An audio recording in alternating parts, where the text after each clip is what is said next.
আব্বা তুমি তোমার ভাইস্তা অবশ্যই আব্বা করে ডাকে আব্বা। মানে চাচা মানে আব্বা আব্বা। ছোট আব্বা। তো দেখো এই যে এরা কিন্তু মগা বাড়া মানুষে বুঝতে পারছেন হ্যাঁ ওই শালারা আসলে মগা।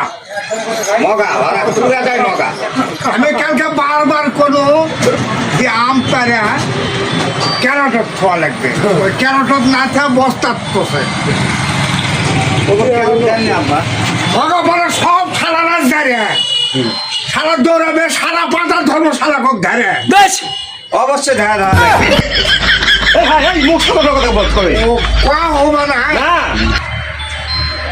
তো মগা বাড়া তোমরা সব শালারা ভালো দাহিন মহাপাড়া তুমি দাহিন মহাপাড়া হ্যাঁ? হ্যাঁ আমাদের আছে কালীগ্রাম কলসাপাড়া আর আপনি হচ্ছে মহাপাড়া তার মানে ও কোয়ার বাবা খবরদার আর এসব কথা কথা বলবেন না মানা করে দিলাম আচ্ছা দুই একবার করে আর করবো না হ্যাঁ আমার কথা না করবেন না আচ্ছা